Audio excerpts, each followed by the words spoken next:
Bonjour à toutes et tous, on m'appelle Steven et ça y est, après des semaines, des jours, des mois d'attente, la nouvelle extension Disney+ Star est enfin disponible sur Disney+, une extension que personne n'a l'air de comprendre. Finalement, est-ce que c'est une plateforme interdite aux moins de 18 ans et qu'est-ce qu'on va retrouver dessus, vu que on a l'air de nous vendre un contenu qui est pas familial, est-ce qu'on doit un petit peu flipper?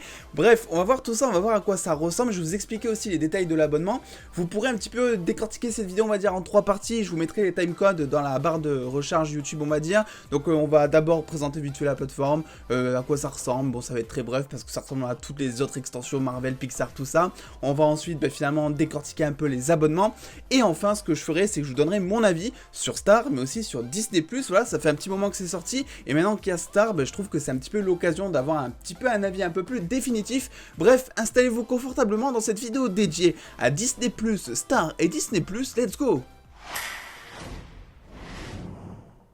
Et pour commencer, j'avais envie direct de partir sur la nouvelle interface Disney+ Star. Alors là, j'ai juste allumé finalement mon Disney+, et puis tout s'est lancé automatiquement. Tu n'as pas le choix si tu as Disney+, tu arrives directement sur cette page après une petite animation qui te dirige tout droit vers la nouvelle extension.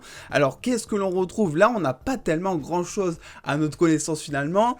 Tout ce que vous imaginez et encore plus, accéder au contrôle parental depuis le paramètre du profil ou l'application mobile Disney+. Et ça c'est vachement intéressant et c'est clairement la grosse nouveauté, hein. C'est ce qu'on nous vend depuis le début, vous allez voir, il va y avoir un contrôle parental, ça va permettre à tout le monde de ne pas regarder n'importe quoi. Donc ce que je vous propose c'est qu'on regarde ça tous ensemble déjà, qu'on décortique un petit peu finalement cette extension, à quoi elle ressemble finalement. Donc accéder à l'intégralité du catalogue, la classification actuelle des autres profils restera inchangée. Donc ça c'est plutôt cool parce que du coup vous pouvez choisir quel profil va avoir accès à ce catalogue qui peut finalement atteindre le 18+.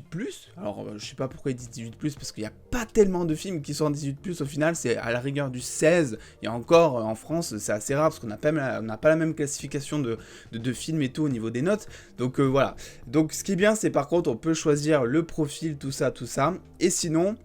Donc vous pouvez faire plus tard, et si vous faites plus tard finalement ça veut dire que le profil sur lequel vous êtes sera classé en 14 et plus, et que finalement le catalogue Star, la totalité du catalogue Star sera lui par contre un petit peu plus restreint, donc il n'y aura pas un petit peu les trucs plus borderline, par exemple Deadpool peut-être, je sais pas, qui n'est toujours pas d'ailleurs sur Disney+ Star mais qui arrivera bientôt, on va en parler. Mais ce qu'on va faire catalogue complet du coup, et là on peut voir que effectivement il nous demande le mot de passe finalement de notre compte Disney+, afin vraiment de vérifier que c'est nous, afin de valider tout simplement que c'est bien nous.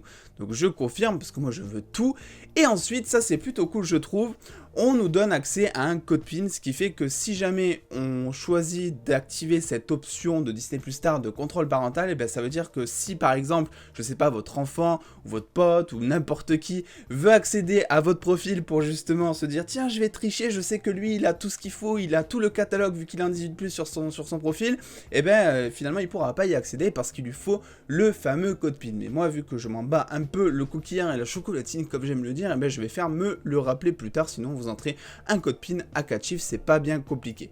Donc ensuite on peut choisir donc du coup la liste des profils qui vont avoir l'autorisation du 18+, donc vous pouvez choisir de l'activer, de le désactiver, ça c'est à vous de voir finalement. Et là normalement on arrive sur Disney+ Star avec tout ce qu'il faut en fait finalement. Donc ce qui est bien c'est que finalement vous n'êtes pas obligé d'accéder à Star pour vraiment avoir tous les nouveaux contenus Star si vous voulez. C'est-à-dire que si vous allez sur Marvel par exemple, donc là ça charge, on voit de suite, Deadpool a été rajouté depuis, c'est une bonne nouvelle, on voit de suite qu'il y a Deadpool et Logan, qui sont des films qui sont classés comme rated R, donc assez violent, langage violent, scène violente, bref, tout violent.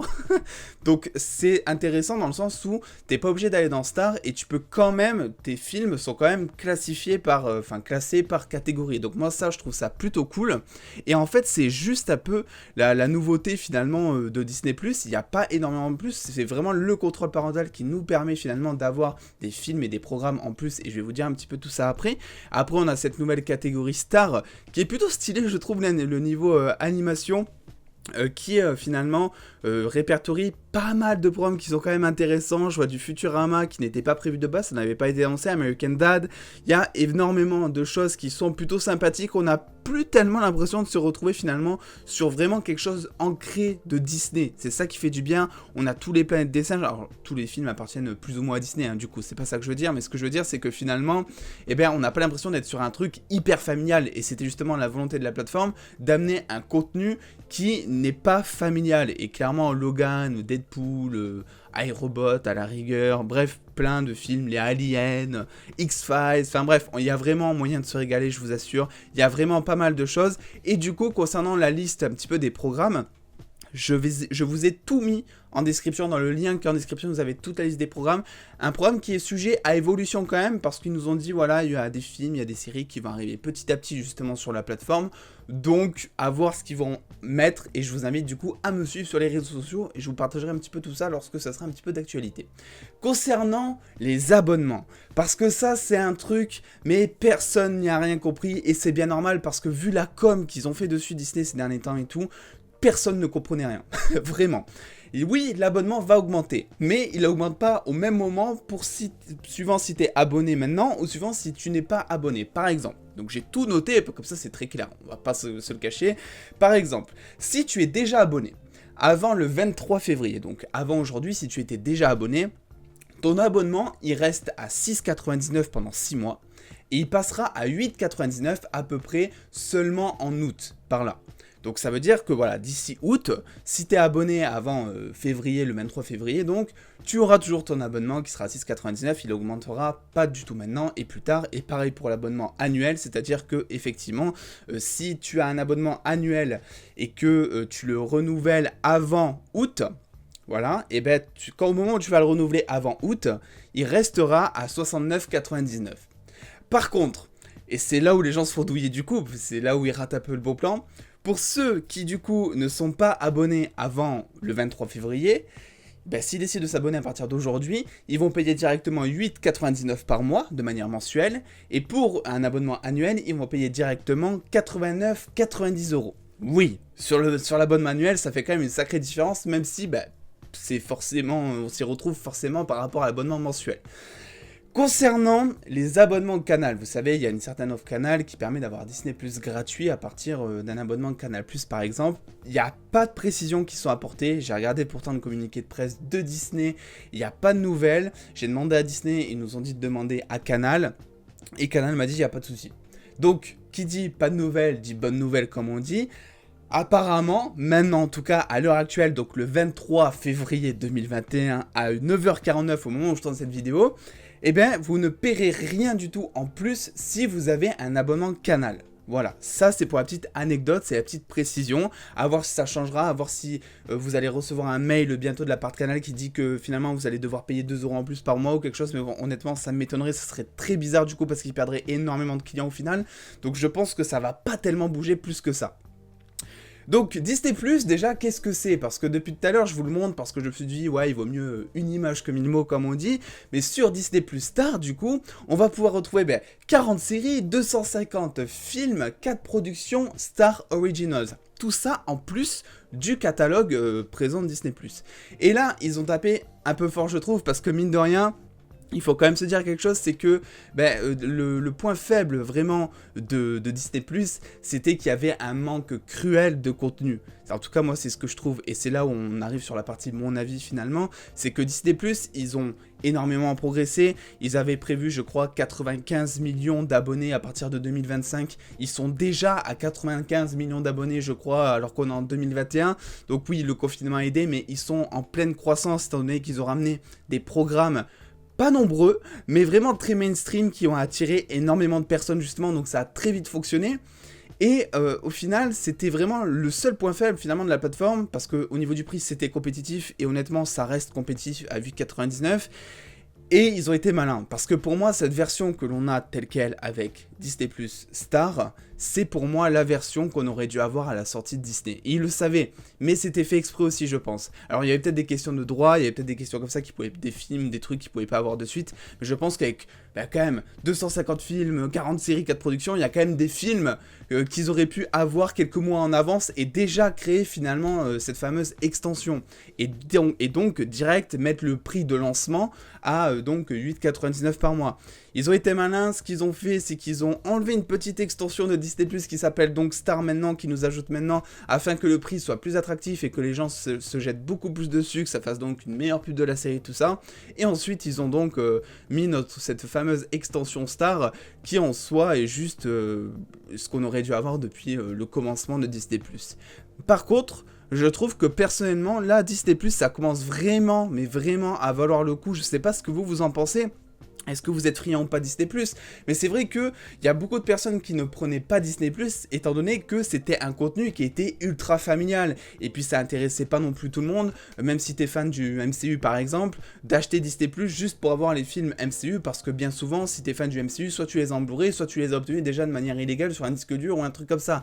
Donc c'est vrai que souvent, même les gens qui sont ultra fans, bah ils n'avaient pas tendance finalement à aller vers Disney+, d'eux-mêmes. Là, pour moi, honnêtement, ça vaut le coup, parce qu'on a énormément de séries, on a des séries qui ont quitté Netflix, qui arrivent sur Disney+, donc ils les ont de manière exclusive ou presque finalement.